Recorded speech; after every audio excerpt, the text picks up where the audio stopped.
one and all to another premium spirits review. The Highland Strike Back. I am the devilishly handsome outlaw himself, your king of extreme, Phil K.O.E., joined by my indomitable broadcast partner in inebriation, the very eager Tony fucking G. Like, share, subscribe to all the various shows and social media accounts that we have amassed over the years. That we have, folks, and this is one that Tony's been looking forward to for some time. Yes. I have as well. Glenmorangie. There's so many different pronunciations to it, but Glenmorangie is actually the pronunciation. I like Glenmorangie. Why not? As long as we're buying the bottle, I don't think they can. I think as long as you're consuming the product, they're not going to get that technical on you. And let us know in the comment section how you like to pronounce it. But I am a lover of the Highlands, and this is a line I've been wanting to get into. So this is the original. We're just going to get right into it, yes. folks. I mean, we're like, Tony and I have been having a friendly bar back and forth between, the Speyside, the Highlands, and we've been doing a dive into the Speyside. They're pretty good. But let's give the Highlands their proper due this evening, sir. That's fine with me. This is one that I've been watching on your shelf for a long time that we just haven't had the time to dip into, and we're finally doing it. Oh, yes. So, the Glenmorangie 10-year. So, will you read the back of the box? Yes, this is the original, the lowest end of the Glenmorangie line. Firstly, the original expression of our elegant yet complex single malt whiskey. Glenmorangie Original is produced by maturing the delicate spirit that emerges from Scotland's tallest stills in first and second fill American white oak casks, resulting in a perfect balance between a smoother, almost as smooth as that, I know, pure spirit and a fuller, rounder depth. A complex single malt whiskey with a soft, sweet, mellow finish. This is, I believe, retails around, what, $40 a bottle, give or take? Yes. Okay. I've seen them even like around $29, but usually about $40, maybe $50. So for really what you're getting, I mean, cost-wise, it's pretty cheap for a fairly well-respected line of Scotch. I think probably just due to the fact that it's a couple years younger than most of your typical entry-level Scotches, because you usually see a 12-year age statement, and this is a 10. That's lovely. Wow. That hits the nose wonderfully. Oh, goodness. Wow. There is a pretty heavy overtone of alcohol on the nose, but not in a bad way. Not like a rubbing alcohol way. You definitely know you're about to drink Scotch. Great aroma, though. It hits you and... light honey, but you do get that grain. Yeah, there's grainy a barley honey. Grain. But I'm getting a fruitiness. Are you getting any fruit? Not especially. Okay. To be honest, like maybe like a sweet apricot. Okay, I can see that. Because apricots were never very powerful fruit flavors for me. Okay. Let's see how it hits the palate, folks.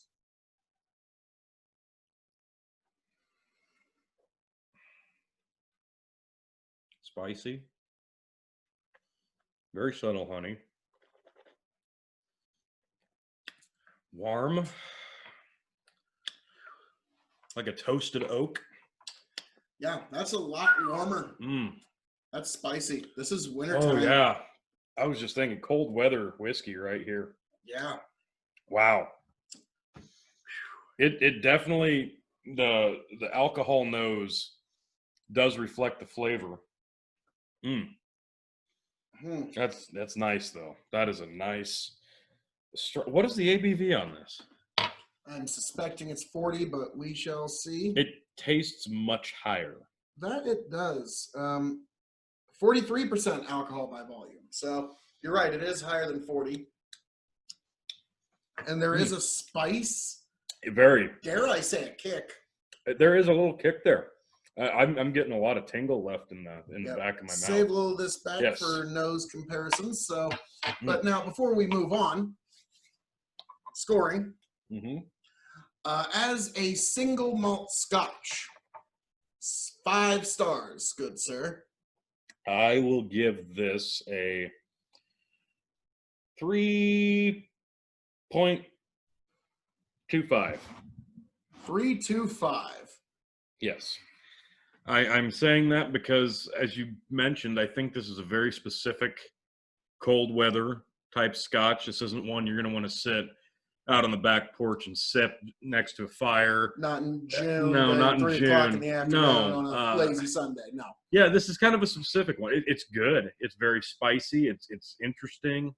There's a lot there, but I think it's kind of hindered by the fact that it does hit on the nose quite a bit with the alcohol, and it does leave a boozy taste. But none of that's in a bad way. It's still very good. It seems to have the all the spicy elements of bourbon and not really many of the sweet ones. Right. So I would give this as a single malt scotch. I'm going to give this a 3.5. Okay. 3.5. Very fine single malt. But yes, that is where I would put it. Yeah. Now, Tony, as a scotch, putting it up against the whole island of Scotland and introducing someone to scotch, how would you rate this? I think that last part you said, introducing somebody to scotch with this would kind of be the taste that somebody would expect who's not real familiar with scotch because of the heavy scotch taste and nose, because most people haven't yet sampled things that finish clean, finish without any bite. So this is kind of what people would expect. So I think I'm going to stick with probably a 3.25, 3.5. Yeah, I think 3.5 is fair. Maybe I'm a bit of a scotch snob at this point. Could be possible. Could be very possible. In terms of introducing someone to scotch and comparing it to all the scotch on the entire island, I'm going to give this a 2.75. It's okay, but I would not introduce someone to scotch. Yeah, I wouldn't either. I would not use this as an introduction. Now, brown spirits, sir. Simple 3. A simple 3? Yep. You could cook with that. You could mix that. Oh, yes. I think it's diverse enough, honestly, that you could do a lot with this. And for the price, I really wouldn't feel that bad if you did those things with it. I'm going to agree with you as a 3, because if there was a cocktail that called specifically for scotch, this one would shine. This would be good for that. So, all right. Keep this dram for nose comparison, sir. Now, we move on to the one that get this glass over here, sir. The one that I suspect is going to be your favorite. Okay. The Quinta Ruban port cask finish. And I'm certain, I'm almost 100% certain that I said that wrong. Now, Tony. The Quinta Ruban. Good luck. Okay. Ruby red in color and inspired by our visits to the quintas of the Iberian Peninsula. Glenmorangie Quinta Ruban. That's Spain for folks who don't know. Owes its velvet-rich smoothness and long finish to the highest quality Portuguese port cask selected for extra maturation of voluptuously smooth single malt whiskey with a complex balance of sweet and dry flavors. Boy. Yeah, that all sounds pretty nice. Yeah, I'm intrigued already. I'm quite eager because this looks insanely different. Just by look alone, the coloration between these two, you're talking very, very, very yellow, diluted, very clear. Whereas this La Quinta Ruban, very dark, almost Dalmore in color, if I could compare it to another scotch. Yeah, a very thick, dark, like it says, ruby look. Wow. There's almost no boozy overnotes on that nose. Very candy. That's mellow. A little bit of licorice almost. Am I off on that? Am I off? Not a black licorice, like a red licorice, yes. Or like even like just the unrefined licorice before they really, just, yeah. Also, like a floral.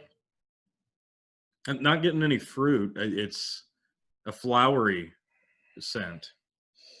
Yeah. It's very mellow on the nose. I'm looking forward to seeing how this one. Let's. Yeah, I think we just taste. Yeah.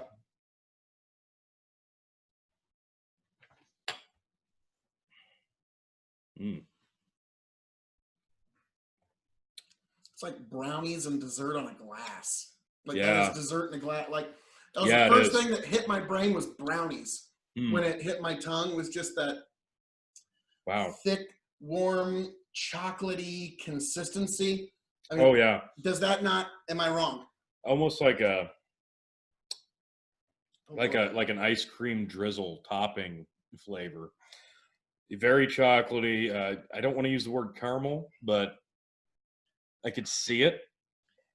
But I'm still getting that floral Whatever taste. is someone's reference for sweetness, for me, it was just brownies was what immediately hit my brain. Whew, that is good. That is really nice. That's yes. But it does taste. You definitely get a little bit more after bite than you would expect on the nose. I pick up like a coffee-ish toffee. Mm-hmm. But yeah, the palate is just all chocolatey. Yeah, it in is. a good way. Yeah, that's very nice. So, boy, as a single malt, Tony, how do you grade this one? As a single malt, I will give that a 3.75. I'm gonna break my scale a little bit and give this a 3.8. Wow. Yeah. How do you justify that? Because it's just a little bit better than a 3.75, but it's just not quite a 4-star Scotch. It's just not there, but it deserves something a little better than a 3.75 because it is spectacular and definitely, I would say, just on first impression alone, folks, if you follow my advice at all, which you should always, this stuff's worth checking out. Yeah, let's compare noses for a moment. Honestly, it's not even close. No, it really isn't. It's not even. It doesn't even remotely seem like the same company, the same line, which is pretty incredible. Yeah. Which is making me really look forward to the sherry and the rare French white. Yeah, very wine. diverse, very diverse so far. But so I'm giving 3.8 now as a Scotch, comparing it to the island of Scotland. As a Scotch, I'll give this a 4. I think it's interesting enough. I think, like you said, somebody who enjoys a sweet dessert flavor would really appreciate this. It's very appealing to the nose. I don't know what this would retail at, but I have a feeling it's fairly reasonable for what you're getting in terms of a dessert style tasting Scotch. I see them usually around $70. Okay, which, yeah, that's about where you'd expect it. Yep. Not only dessert after dinner, but pairing with a cigar. I was thinking this is one I think you would definitely want to do a cigar pairing with. I think this would be really good with if you have like a mocha or a toffee or coffee based cigar. I think this would go marvelous with that. Coca fat chocolates. There you go. Brown spirit? No. As a Scotch, I gave it 4. I'm gonna go 3.75. Okay. It's a fine Scotch. I could have gone that way as well, but I think this is one I would look into myself, so I gave it that extra. As a brown spirit, 3.5. Man, you could do stuff with this you wouldn't want to, but if you did, I think that this would be one you could use as an ingredient. As a cooking ingredient, or even in baking sweet goods. Yeah, like this would be. Yeah, I think so. Oh man, this would be over the top good. Yep. So try your best to try and keep a few drops in this glass for. Okay, brown spirits. Or no, we did just did that. Yep. Okay. Now, shelving for both of these, sir. Yes. I believe the 10-year I would do middle. Okay. I could see it moving up, honestly, just because it's an interesting one, but it'd be a middle more than likely for me. This one would be a top. I would put that at the top. I think that would pair nicely with the other ones I have on the top shelf I'm right going to now. be all over the place here. Okay. So let me just start off with the good news. This port cask 12-year is a top shelf for me. This Glenmorangie original, aged 10 years, good stuff. I would keep it on my bottom shelf as a well whiskey for anybody who wanted to just, who was coming over who didn't really know what they wanted. I would keep that on that shelf. So that's just me. To thine own self be true. So now we move on to the co-main event, folks. Yes. The sherry cask finished Highland malt. You know I happen to be a lover. Yes, a lover of that particular. The LaSanta sherry cask finish, aged 12 years. Whew. Redolent with the warmth and passion of Jerez, Glenmorangie LaSanta is characterized by rich, spicy, nutty notes from the highest quality Spanish Oloroso and Pedro Ximénez sherry casks selected for extra maturation. An elegant and full-bodied single malt whiskey with a wonderfully long and smooth finish. Yep, none of that sounds bad, does it? No, not at all, folks. Phil's giddy over here just after hearing that. And I think I did a pretty good job pronunciating most of that. I was about to say, folks from Scotland or Portugal. Let me know how I'm doing. Let me know if I'm in the ballpark. I'm guessing you're pretty close. I'll take that. Coloration. That's why I gave you the reading duties tonight. Coloration, this is a lot closer to the Quinta Ruban, but it's still not quite as dark. It's like apple cider. Yeah, I was just thinking apple juice in color. Oh, that's fruity and sweet. Wow. That is like walking down the fresh produce section of your grocery store. How are these expressions also different They're from the same house? Very different. I would never, honestly, if you did this blind, I would never even remotely guess that this all came from the same line. Oh, you'd have probably been guessing like one's from the lowlands or something, and like one's a space side. Yeah, they're that. Wow, that is, I'm getting banana, apple. Yeah, banana. Now that you say it, I can't unsmell the banana. No, it's there. Specifically, maybe a honeydew, a melon, not a watermelon. Yeah, it's all fruit. Wow. That's very appealing. That is just a fruit basket scotch. Wow. Yeah, let me just get a palate cleanser for it, because this one's going to be a... Call me crazy, Tony. I think I'm going to like this one. Yeah, I think this is going to be right in your wheelhouse.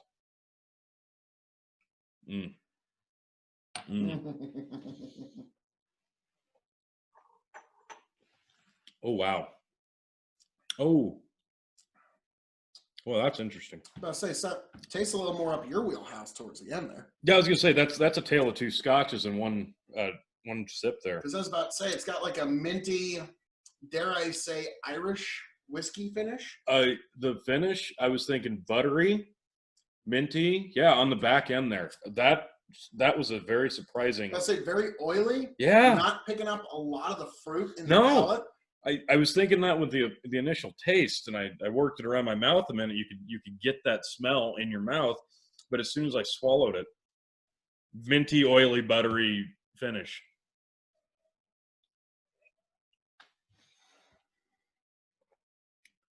Wow. Boy, that is just all over the place. It gets warmer the longer it does. Leave it there. Very oily, but very nice. Like almost a cinnamony tingle. Like, that's just all over. Wow. Completely different on the nose than it is on the palate. Yeah. And the palate has two stories. Because I've had a whiskey that's done that to me before, and I did not enjoy it. But we might give that one a second palate. I think that's fair. This one's good. As a single malt, Tony G. As a single malt, I'm going to give that a 4. I have to give that a 4 because the nose is so interesting and welcoming and fruit related, and then the palate, it starts to blend that away. You get some different flavors on the mouth, and then the finish is so different. It's just so diverse from start to finish. I'm gonna give that a 4. That's some very interesting Scotch craftsmanship. I'm going to give it a 4, but for different reasons. I think if the palate would have matched the nose a little more closely, you would have been 4.5, 4.75, 5-star Scotch territory. So the fact that it was so minty and warm, and now for you, I just like it reminded me of Irish whiskey. Mhm. Now, folks at Glenmorangie Distillery, please don't hurt me. But it just reminded me of that. That was how the end. That and also some of the Macallan, like Okay. you know how Macallan has that super minty end to it, at least Okay. with the one Okay. that you had. Yeah. Okay. That is how I Hmm. kind of interpret it. So I give it 4 stars as a single Okay. malt. As a Scotch, This is gonna be a little different. I'm gonna have to go with a 3. 3 stars as a Scotch. And why is that? Because this is not an introductory Scotch by any means. Not for the faint of You heart. you would not know how to explain this to somebody. Uh, Getting that diverse of a nose to palate to finish, I wouldn't even remotely introduce somebody to this until they'd had a handful of other scotches. It's very intricate.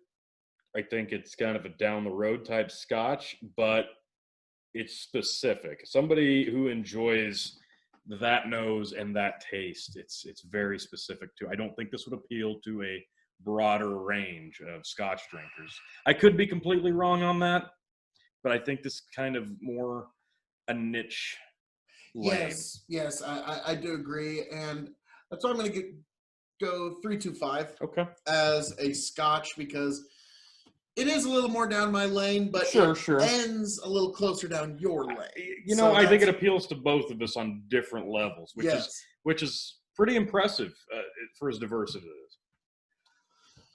Now, as a brown spirit, just be honest. I'm gonna be. I'll rip that Band-Aid off. As Go a ahead. brown spirit, I'm gonna give it 2.75 Hmm. because I wouldn't cocktail it. I wouldn't really cook with it. No. I wouldn't. I probably wouldn't even put it on the rocks. This is one that you drink neat as a 4-star single malt Scotch. That's how, in my opinion, it should be enjoyed. I'm gonna disagree slightly, and this is just based off of my own guesswork I'm doing on the spot. I'm gonna give this 3.25. I think that this would be one I would put an ice cube in, that I might put some water in. I think that would really open up. You know, and while we're just sitting here, I don't know why we just don't try that. I'm giving it a 3.25. That could change very It closes quickly. down a lot of the nose. Okay. Oh yeah, dilutes the nose immediately.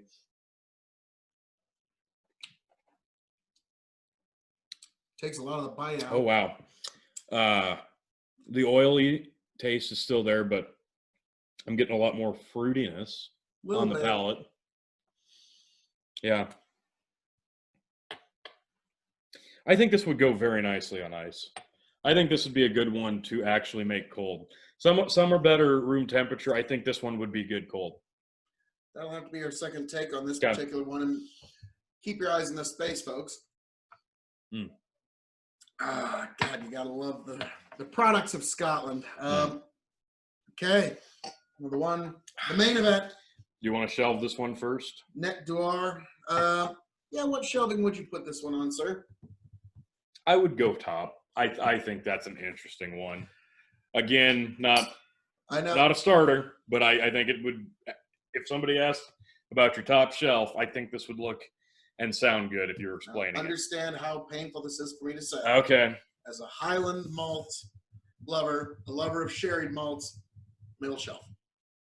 Oh, It's middle shelf definitively. okay. That I can't justify moving it anywhere else. So Fair enough. we move on to the Nectar Dor Sauternes or Sautre. I forget. Sauternes. There we go. Thank you. Sauternes cask finish, age 12 years. The Nectar Dor. Literally the golden drink of the gods. Glenmorangie Nectar Dor derives its lemony, honey, silkiness, and sumptuous finish from the rare Sauternes Barriques from the most renowned French vineyards, selected for extra maturation, a rich fruity flavored single malt whiskey with a long and lusciously sweet finish. I can see why you would be overly anxious to dive right into this one. Yeah. Now, where does this fall in terms of the Glenmorangie line towards the higher end? Now, obviously, it's all over the board here, but this is one of their higher end, is it not? I'm sorry, I just had to wipe the tear. Of course. Much. I saw a bottle similar to this go for $170. Okay. Now, I don't know if it's the exact same, but this little line only cost me $20, which is why I jumped right on. Much clearer than the previous two. It's a lot closer to the first one, the Very 10-year. clean nose. Ooh. It is a clean nose, but it does have a bit of a... Wine. Maybe that's what I'm getting. White wine and light oak. I'm going to say this and you're going to hate it, but the tail end of the nose, I get a bit of that old Avon perfume cologne.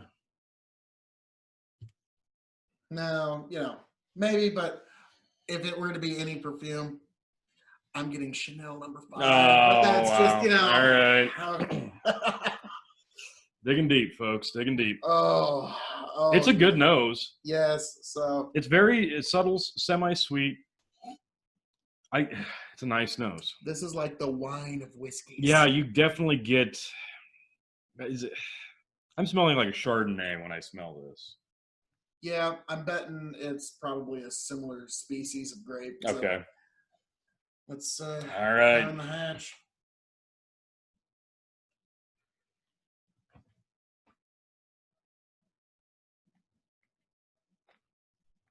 Wow. Oh. Well. That is an uber wine finish.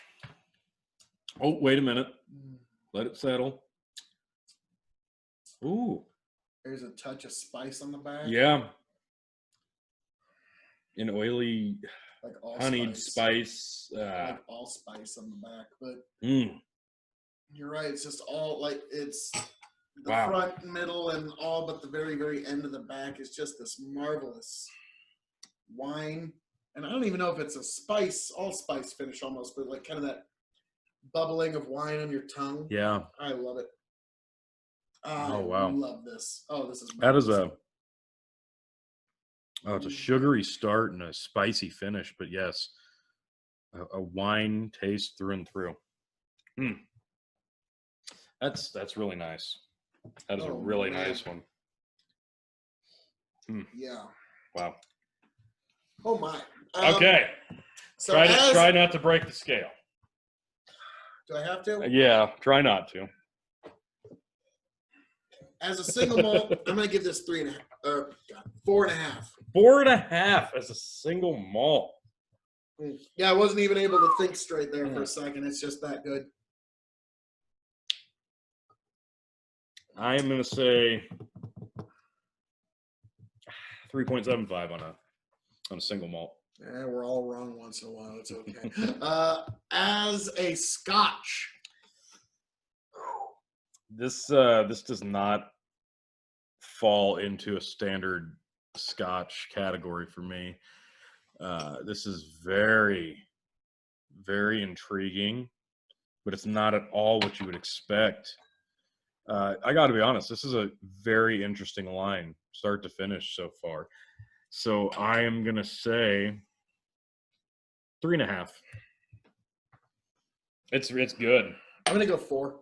Okay. If you can't tell, I like this. No, yeah. That's totally fair. I mean, yeah, if you're a lover of wine, this is definitely going to be in your wheelhouse.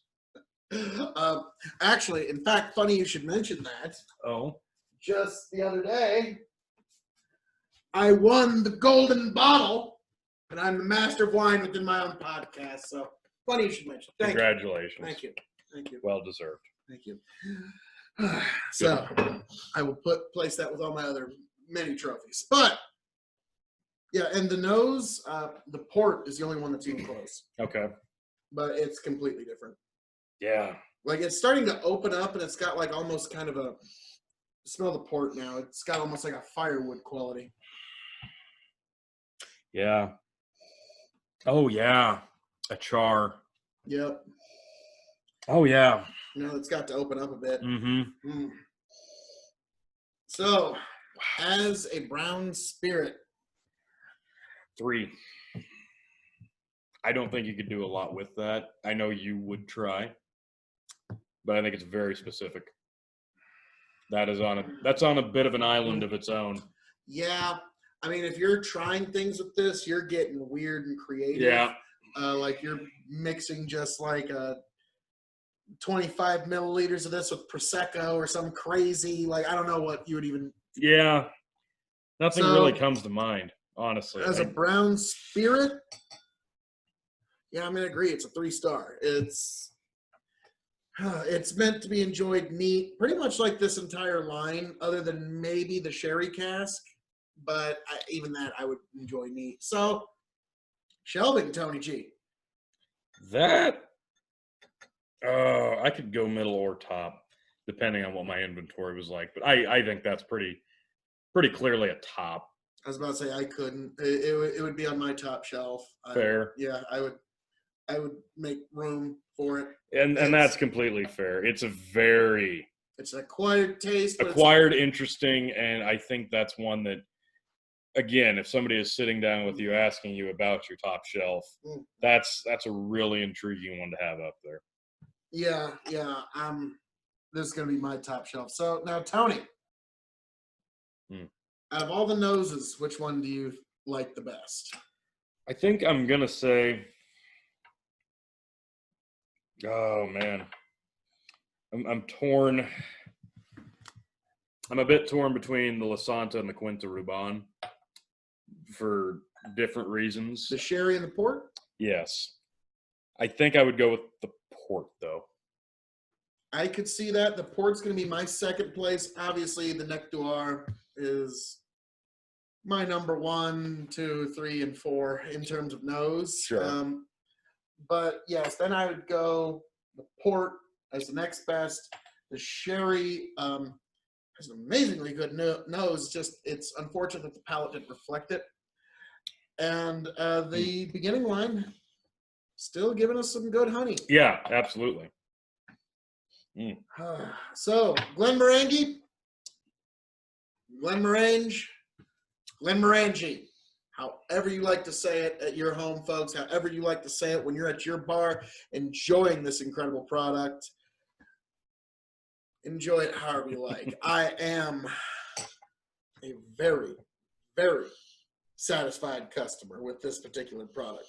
Now, Tony, anything you'd like to say to the folks? Wow, this is a very interesting lineup, and this is probably the most diverse sampler I've seen yet. If you see this and you like many different flavors and various types of scotch, this is one you're going to want to pick up. This hits in a lot of different ways that I was not expecting. Yep, and it pointed out at least one that I'm going to keep my eyes out for. So that's the idea. Tony, as I'm known to say around here, all that being said, this has been our review of the Glenmorangie Highland Malt Single Malt Scotch line. I am the devilishly handsome outlaw himself, your King of Extreme, Phil K.O.E., signing off and handing it off to my indomitable broadcast partner, the one, the only, Tony fucking G. Thanks for stopping by.